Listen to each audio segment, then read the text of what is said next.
Fala pessoal, tudo bem? Meu nome é Júlio César, professor de Matemática e Raciocínio Lógico, e estarei com vocês no curso IF 2022, focado no edital recém-publicado, edital esse publicado em 5/10/2022.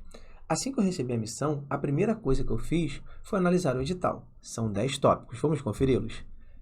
No tópico 1, eu tenho um bloco que eu chamo de Matemática Básica, tá pessoal? Aqui no bloco 1, nós temos o tópico Matemática Básica. São assuntos ensinados no ensino fundamental. Então, aqui é o bloco da matemática básica. Tem muito assunto aqui para a gente estudar, pessoal, tá bom? No nosso segundo bloco, que é o segundo tópico, nós temos a parte de geometria, sendo a parte de áreas, geometria plana, e a parte de volumes, que é a geometria espacial, tá bom? Aqui a banca foi bem específica, áreas e volumes, beleza? No bloco 3, nós temos a parte das funções e inequações, onde geralmente os alunos têm mais dificuldade. Nós temos aqui as funções e as inequações. Claro, estou falando de maneira resumida. Ainda restam 7 tópicos. Aqui no tópico 4, nós temos as sequências, as progressões aritméticas e geométricas. No bloco 5, nós temos as matrizes, os determinantes e os sistemas lineares. Aqui no bloco 6, a parte de análise combinatória mais probabilidade, incluindo aqui de maneira específica o binômio de Newton, que está atrelado à probabilidade. No bloco 7, nós temos a parte da geometria analítica, que é o estudo do ponto, da reta, da circunferência e das cônicas. Aqui nós temos mais um conjunto numérico, que são os números complexos. Por que mais um conjunto numérico? Porque aqui nós já temos os números naturais, inteiros, racionais e reais, que são conjuntos numéricos, tá bom? Além disso, nós temos a parte de álgebra, né, que são os polinômios, e por fim a parte de estatística descritiva, onde temos que estudar, né, a parte de distribuição de frequência, as medidas de dispersão e tendência central. Então são 10 tópicos. Após a análise que eu fiz, pesquisei questões do Instituto OCP. Qual a minha conclusão, pessoal? Não dá para trabalhar somente com questões do Instituto OCP. Precisarei trabalhar com questões de bancas similares. O que eu vou fazer? Vou trabalhar questões da IDECAM, da IBAD, VUNESP, FGV, entre outras bancas, para poder contemplar de maneira mais abrangente esse edital que é muito extenso. Lembrando que a prova é ainda esse ano, né? A prova é em dezembro, então nosso tempo é muito curto. Então, o que eu vou fazer? Vou focar, claro, nas questões do Instituto OCP, mas precisarei pegar questões de bancas similares para poder trazer para vocês, né, mais conteúdo. Senão a gente não consegue falar de maneira abrangente todo esse conteúdo. É muita coisa, tá bom? Mas, claro, vocês não terão prejuízo em relação a isso. O concurso está logo aí, né? A prova vai ser em dezembro, mas, claro, questões atualizadas. Eu vou tentar, sempre que possível, durante a resolução das questões, trazer também algum embasamento teórico. Tá beleza, pessoal? Então, estamos combinados. Daqui a pouquinho, vocês terão acesso ao nosso conteúdo de Matemática, curso de questões IF 2022. Será um prazer trabalhar com vocês. Um grande abraço e tamo junto. Contem comigo sempre. Foi constatado em um supermercado que 750 consumidores realizaram suas compras em determinado dia da semana. Nesse dia, entre esses consumidores também foi constatado que 2 pontos. 350 possuíam um cadastro no supermercado. 250 solicitaram que o número de CPF fosse incluído na nota fiscal. 75 possuíam um cadastro no supermercado e solicitaram que o número de CPF fosse incluído na nota fiscal. Então, aqui nós temos a interseção, tá bom, pessoal? Uma questão que versa sobre a união entre 2 conjuntos.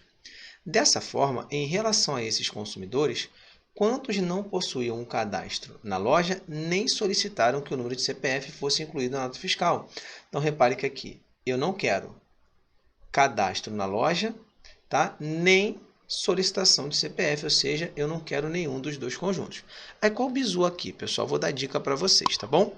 Sempre que eu tiver uma questão que versa sobre a união entre 2 conjuntos e a banca quiser um nenhum, ou seja, os elementos que estão fora da nossa união, o pensamento é o seguinte: eu vou pegar o total, que é o conjunto universo, e vou retirar a união. Podemos fazer isso de 2 formas diferentes: através de fórmula matemática ou através do diagrama de Venn. Eu vou mostrar as 2 soluções. Vamos lá. Como é que seria através do diagrama? Eu tenho aqui o conjunto S, que é o conjunto supermercado, e eu tenho aqui o conjunto C, que é o conjunto CPF, tá bom? Beleza. A interseção entre os 2 conjuntos possui 75 elementos. Então, eu coloco 75 aqui. Como o conjunto S tem 350 elementos, eu faço 350 menos 75, tá bom? 350 menos 75 vai dar 275. O conjunto C tem 250 elementos. Eu faço 250 menos 75, que vai dar 175. Eu quero saber o valor de N, que são os elementos que estão aqui fora. O meu conjunto universo, incluindo N, ele tem 750 elementos. Conforme eu mencionei, o meu nenhum, que é o N, ele vai ser o total, que é o conjunto universo que eu vou chamar de T, menos o valor da união. O meu total é 750 e a união é o somatório do que aparece dentro do diagrama. 275 mais 75 mais 175. 275 mais 75, 350 mais 175 dá 525. E 750 menos 525 vai ser igual a 225. Portanto, o gabarito é a letra B. Então, o que a gente fez? Resolvemos através do raciocínio de diagrama de Venn. Agora eu vou aplicar a fórmula matemática, que é mais rápida, porém tem menos recursos, traz menos informações. Vamos conferir. Como é que seria a partir da fórmula matemática, pessoal? Nós já sabemos, seria aqui a segunda solução, tá bom? Sem o diagrama. Nós já sabemos que o nenhum, que eu chamo de N, é o total menos a união. E o total a banca forneceu, são 750 elementos. Para definir a união, eu não preciso do diagrama, posso fazer através da fórmula matemática. O que diz a fórmula matemática?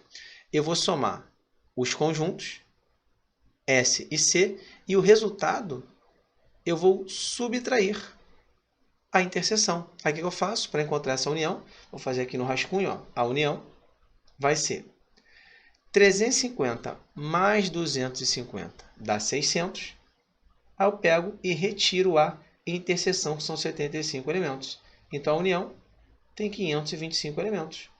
Aí eu consigo concluir, né, que nenhum é igual a 225, porque 750 menos 525 é igual a 225. Portanto, ratifico, o gabarito é a letra B. Em uma pesquisa aplicada por uma empresa de informática, verificou-se que 75 clientes utilizam o sistema operacional X ou o sistema operacional Y. Pessoal, já preciso parar aqui para conversar sobre essa palavra aqui, a palavra OU. Sempre que eu tiver a união entre dois conjuntos, que é o caso dessa questão, a palavra OU indica a união entre esses dois conjuntos, ou seja, a quantidade de elementos que aparecem dentro do diagrama. Então, OU indica a união entre os conjuntos, tá bom? Eu já vou desenhar, inclusive, o nosso diagrama. Eu tenho o conjunto X e tenho o conjunto Y. Apareceu ali a palavra OU. Então, já sei que dentro do nosso diagrama, ou seja, a nossa união deve possuir 75 elementos, ok? Show de bola, vamos prosseguir. Entre esses clientes pesquisados, sabe-se que 26 utilizam somente o sistema operacional Y. Vamos anotar essa informação. Somente Y, pessoal, eu excluo a interseção. Então, já posso colocar ali que região é somente Y, pessoal. É essa região aqui, ó. Essa região é somente Y. E a banca disse que nessa região eu tenho quantos elementos? 26. Então, aqui, ó, 26 elementos. Beleza? Show de bola. Vamos continuar. E 27 utilizam os dois sistemas operacionais. Pessoal, os dois representa o que essa estrutura? Os dois representam a interseção, porque a interseção são os elementos comuns a ambos os conjuntos, ou seja, aos dois conjuntos. Portanto, o 27 é justamente a minha interseção. Vou colocar aqui, 27. Dessa forma, o número de clientes pesquisados que utiliza somente o sistema operacional X é igual a... Aqui eu tenho as opções. Pessoal, eu quero essa região aqui, ó. Aí o que acontece? Se o meu total é 75 e eu somar 27 mais 26, eu posso concluir que na interseção mais aqueles que pertencem somente ao conjunto Y, eu tenho 53 elementos, que é justamente o total do conjunto Y. Como eu quero somente X, o que eu faço? Eu pego a união, só X, né? Vai ser a união, que é 75, menos o conjunto Y. Quando eu pego a interseção mas aqueles que pertencem somente ao conjunto Y, aqui eu tenho o conjunto Y. Então, só x, pessoal, vai ser 75, que é a união, menos 53, que é aquele somatório. Portanto, eu tenho 22 elementos. E assim podemos concluir que o gabarito é a letra D. E a gente consegue ainda tirar a prova real. Mas, Júlio, como assim prova real? Se eu colocar o 22 aqui, e eu somar 22 mais 27 mais 26, que é a mesma coisa que 22 mais 53, dá 75, tá bom? Reiterando o nosso gabarito como letra D.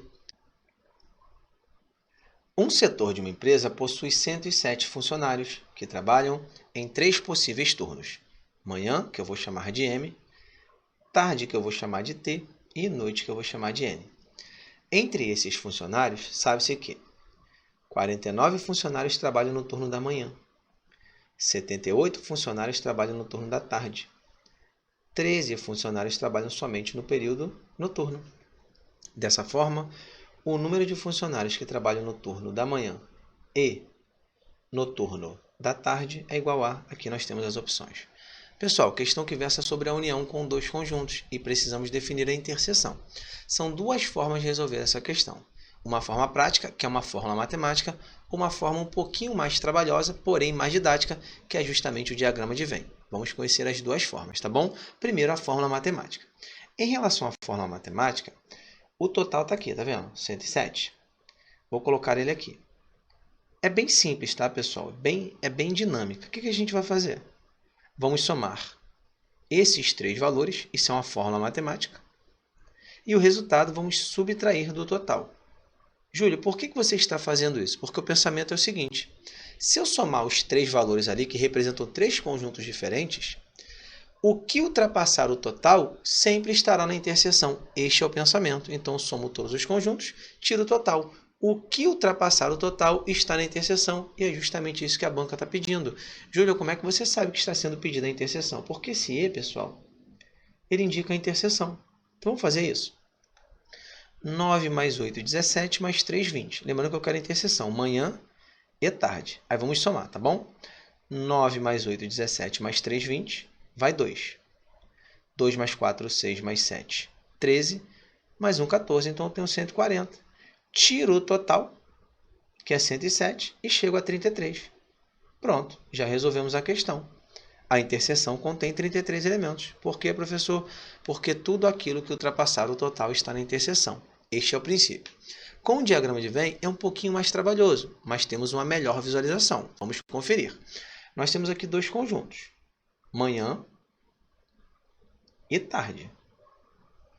Eu sempre começo pela interseção. Como eu quero defini-la, eu vou chamar a interseção de x. O conjunto M tem 49 elementos. Então, essa região aqui, 49 menos x. O conjunto T tem 78 elementos.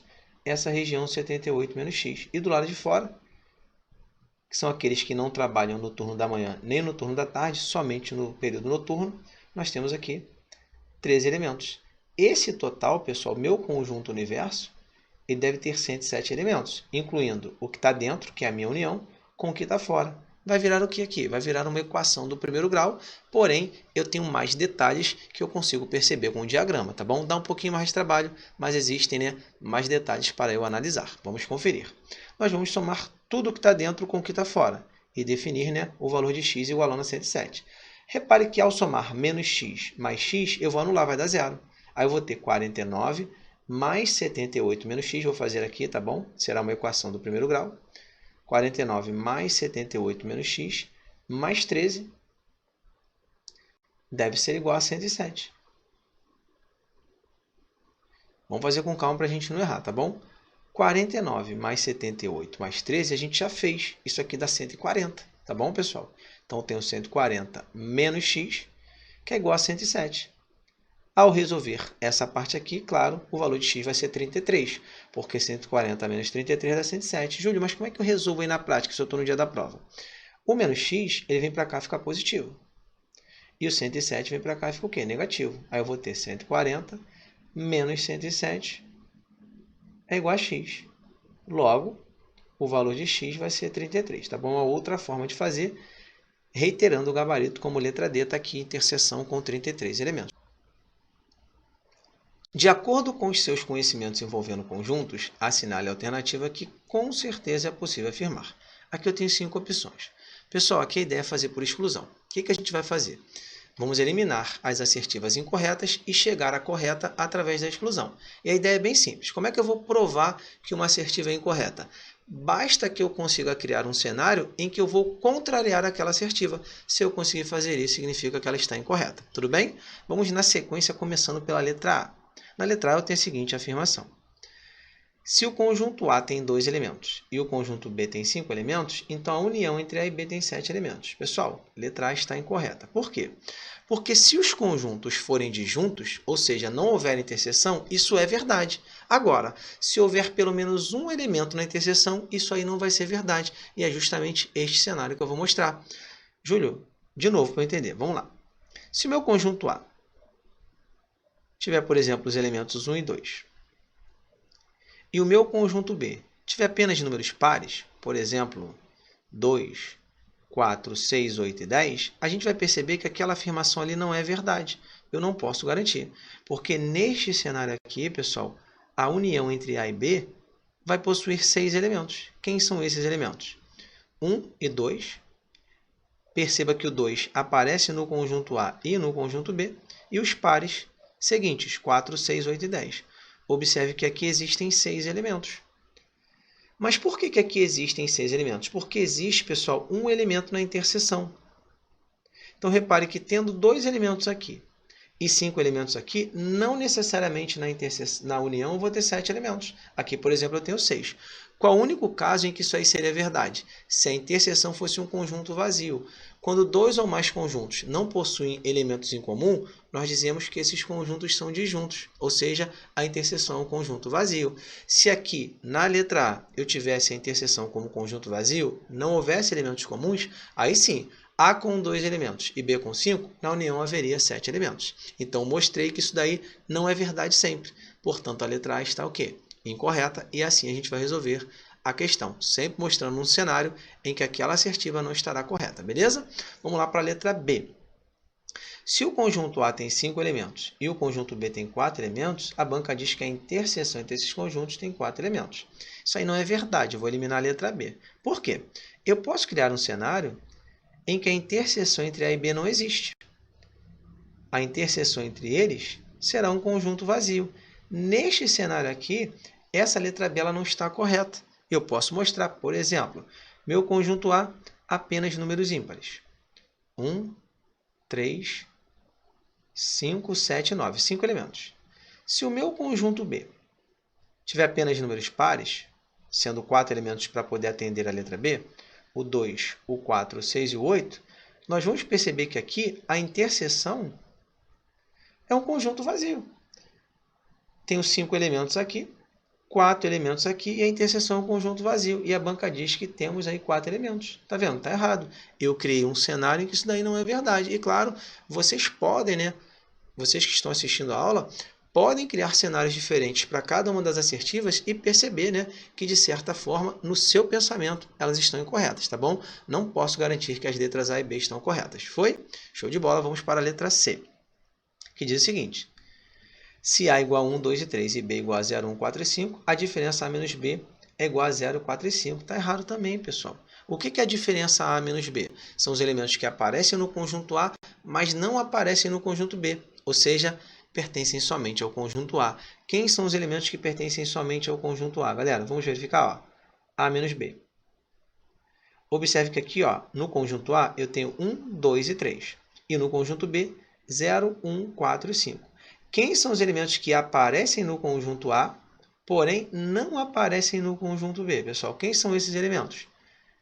São o 2 e o 3, porque o 1 aparece em A e aparece em B. Então, A menos B, nós temos o 2 e o 3, que não aparecem no conjunto B. Então, o correto seria o 2 e o 3. Então, já percebi que a letra C está incorreta, tá? Letra D, pessoal, o nosso gabarito.